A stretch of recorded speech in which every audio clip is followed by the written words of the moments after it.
Scott Peterson is on death row for the murder of his wife Laci and unborn son Connor.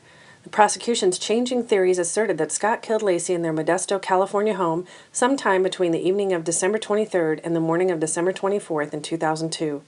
Scott was asked about the events of these days many times by many people. This timeline is assembled from 18 different sources, including interviews with law enforcement and media, wiretap phone calls, and casual conversation.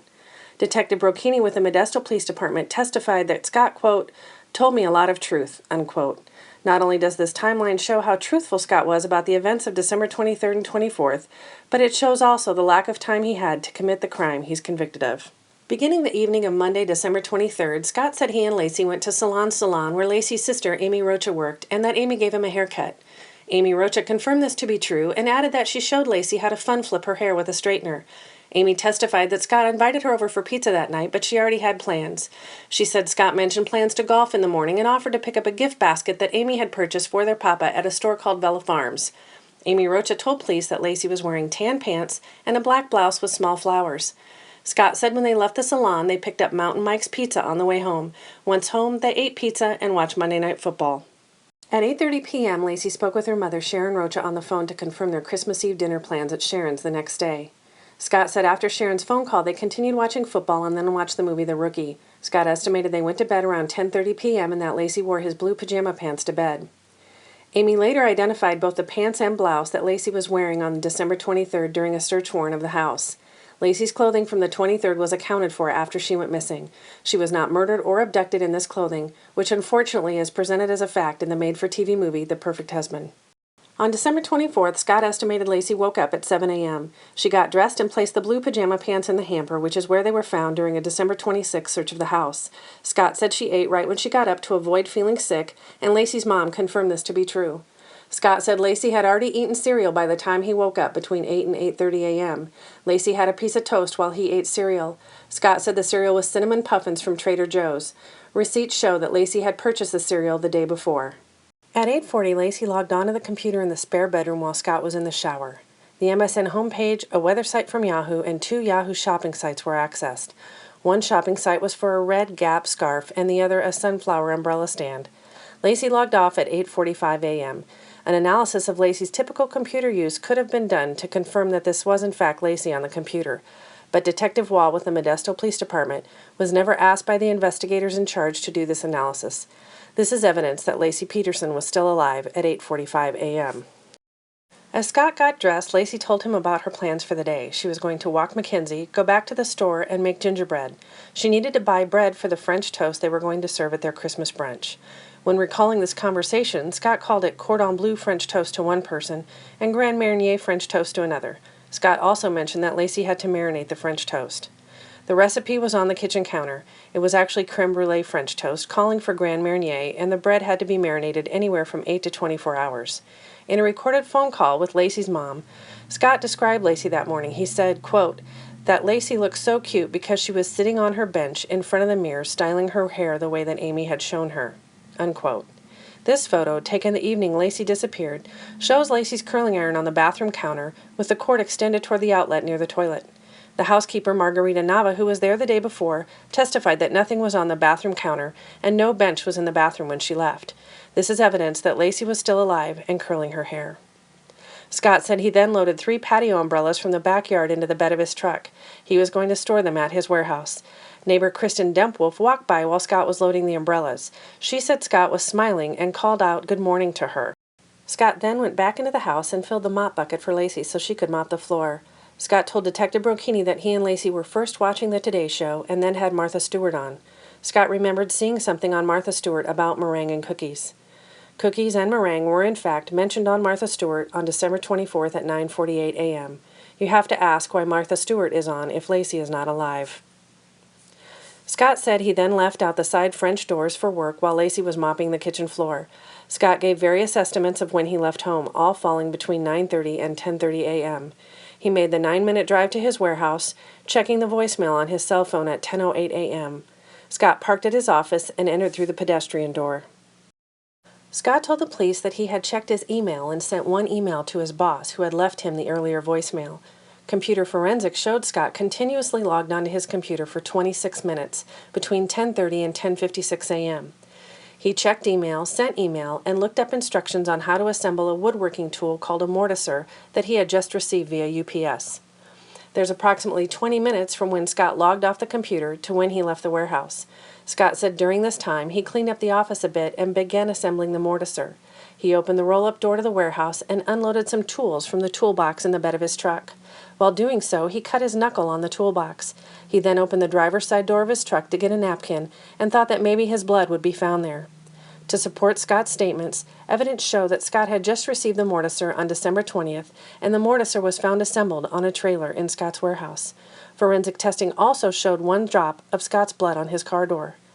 Please note, there is no room in the warehouse for Scott to pull in his truck and close the warehouse door so he can carry out criminal activity. If Scott had murdered Laci, he would have been transferring her body from his truck to the boat in broad daylight at his office complex. Scott felt it was too cold to golf, so he decided to head to the Berkeley Marina to try out his new fishing boat. Scott backed up his truck, hooked up the boat, and pulled it out of the warehouse. He then had to close the roll-up door to the warehouse from the inside and exit back out the pedestrian door through the office. Scott left the warehouse at about 11:15 a.m. to drive to the Berkeley Marina. He thought it took him about an hour and a half to get there, maybe a little longer because he was pulling a trailer. Supporting Scott's statement, Yahoo Maps shows it's a 1 hour and 36-minute drive to the Berkeley Marina. Scott purchased a boat launch ticket at 12:54 p.m. when he arrived at the marina. Scott gave this ticket to the police the evening of December 24th when they asked him if he had any proof that he'd been at the marina. Scott then launched his boat. He told police he motored north for probably 2 miles and that he was near a little island that had a bunch of trash on it. He saw a big sign that said no landing, and there were some broken piers. He assumed it would be a decent shallow area. He had forgotten some lures he'd purchased from Big 5 in his truck, so he used some freshwater jigs from his tackle box. He trolled a bit and then headed back to the marina because it was getting wet. Fitting Scott's description, the island described turned out to be Brooks Island. Prosecution witnesses also confirmed the area to be shallow. Scott's Big 5 bag containing his new lures was found by the police in his truck the evening of December 24th, confirming his statement that he had left them there. The fishing pole Scott purchased on December 20th had a freshwater jig on it, and the tag for the pole was in the bottom of the boat.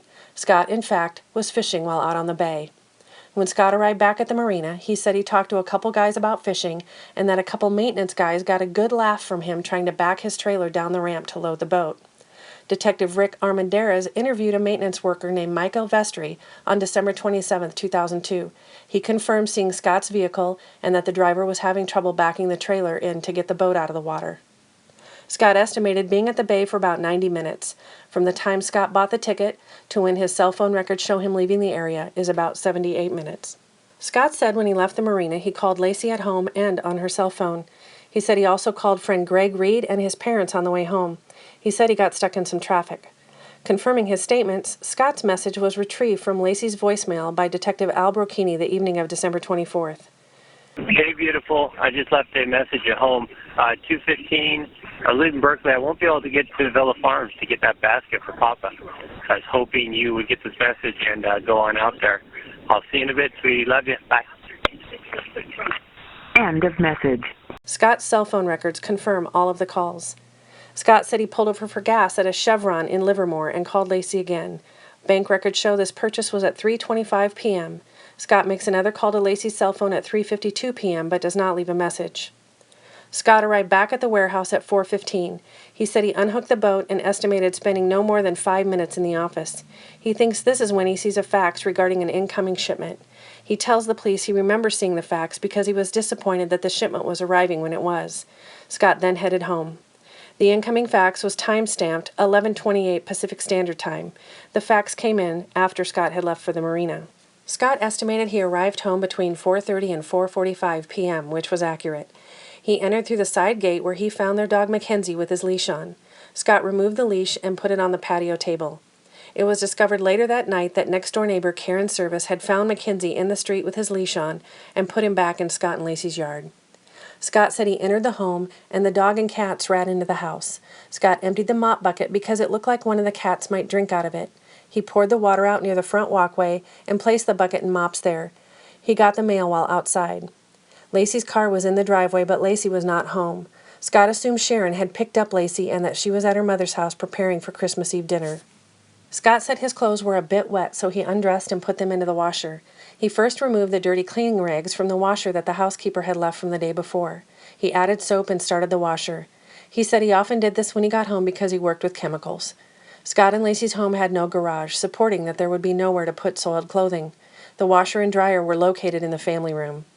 Scott said he then took out the pizza box from the refrigerator and poured a glass of milk and headed to the shower with a piece of pizza in hand. Officers Letzinger and Avers testified to the pizza box being on the counter when they arrived at the home on Christmas Eve night. Scott said he showered and got dressed. He went back into the kitchen and listened to the phone messages. He listened to the message he left Laci when leaving the marina, then listened to a message left by Ron Gransky, Laci's stepfather. Ron asked if Scott and Laci could bring over whipped cream when they come. This prompted Scott to call Ron and Sharon's home, since he was assuming Laci was already there. This call was at about 5:17 p.m. Scott asked if Laci was at their home. She was not. Scott told Sharon that Laci's car was in the driveway, but that she was not home.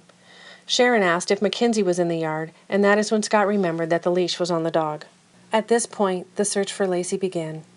Over the next half hour, Scott exchanged 2 more calls with Laci's mom and Ron. Scott began knocking on neighbors' doors, calling neighbors and friends, and headed to the park with Mackenzie.